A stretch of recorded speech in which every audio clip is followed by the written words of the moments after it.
I haven't covered these dark circles using lots of concealer. I've actually used bronzer and blush, and this is the difference it makes. When you only brighten underneath the eyes, the concealer can look very disconnected from the rest of the face. A little bit flat, a little bit stark. By using this technique, you add the warmth, you add the color back first, so you need far less concealer. There are 3 different steps to this routine. Number 1 is warmth, number 2 is color, and 3 is strategic coverage. By only placing concealer exactly where you need it and in very minimal quantities, not only are you going to get less creasing throughout the day, but it's going to look so much more natural than your regular makeup. Now you may say to me, well, I use a color corrector before I use my concealer, so surely steps 1 and 2 are obsolete for me because I get those with my color corrector anyway. Well, you may be correct. However, my makeup looks far more natural now I'm not using a color corrector than it did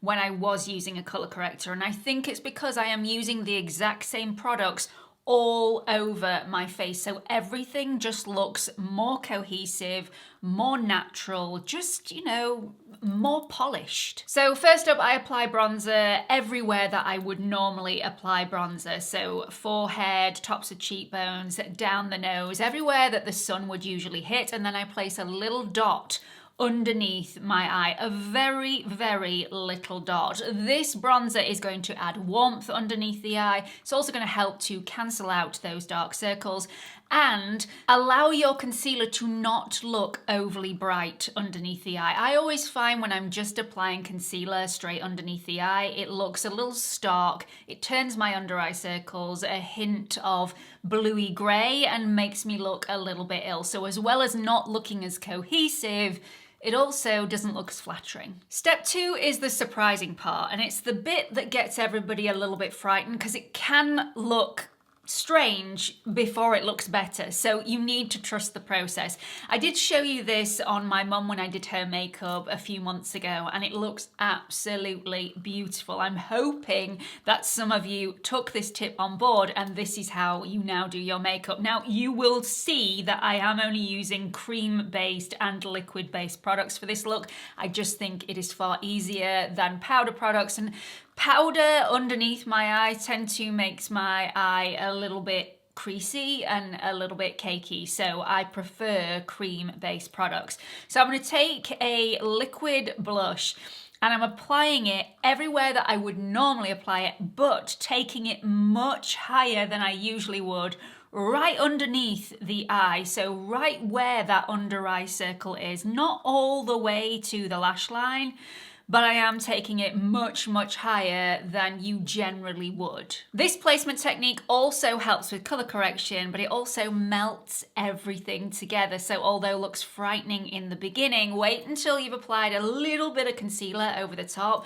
You'll be surprised by the end result. Now I apply minimal concealer, and when I say minimal, I seriously do mean the teeny tiniest amount. I am only going over those areas of darkness that need that little bit of extra coverage. I'm not going all the way underneath the eye, which is what I usually would do, and it looks far, far better for it. Now you can definitely see a visual separation from the concealer to the blush, so then we need to blend. So then I use my brush, I sometimes use my fingers just to blend everything very softly together. You don't want to hinder the placement, but you do want to soften the edges so there are no visible lines anywhere. The product should overlap really softly. If you don't like powder underneath the eyes, you do not need to set this in place. I've added so little product underneath the eye that really I don't need to set it in place unless I really want to.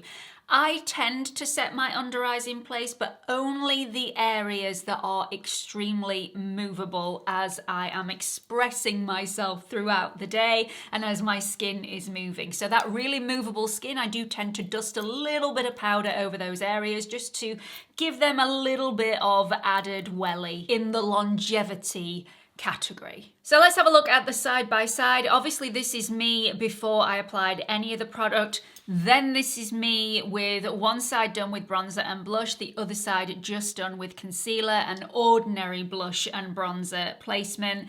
I just think this really brightens up my face. It looks far more cohesive, far more melted together, far more natural, and I think I look a little bit more youthful and a little bit fresher. But you have your say. You may completely disagree with me. So there is no right or wrong answer here. I guess it's down to personal preference. But I'm really liking this sort of application at the moment, and I think it looks really summery, really girly, and really pretty. So yeah, have your say in the comment section. I really hope this quick video has helped you out and enticed you to try this yourself. Let me know how you get on if you are going to try it at home. Please don't forget to like, subscribe, hit that notification bell, and give this video a share to anybody that you think may find it equally as helpful. It really does help my channel out, especially when YouTube are playing with very silly things at the moment and everybody's channels are suffering. I've spoken to all of my friends who do this particular job, and yeah, we don't know what's going on at the moment, but the people who usually get our videos aren't seeing them, and new people who would usually see our videos aren't getting them at all. So yeah, if you could like, subscribe, and share, that would be absolutely amazing. Hope to see you all in the next video. Bye everyone.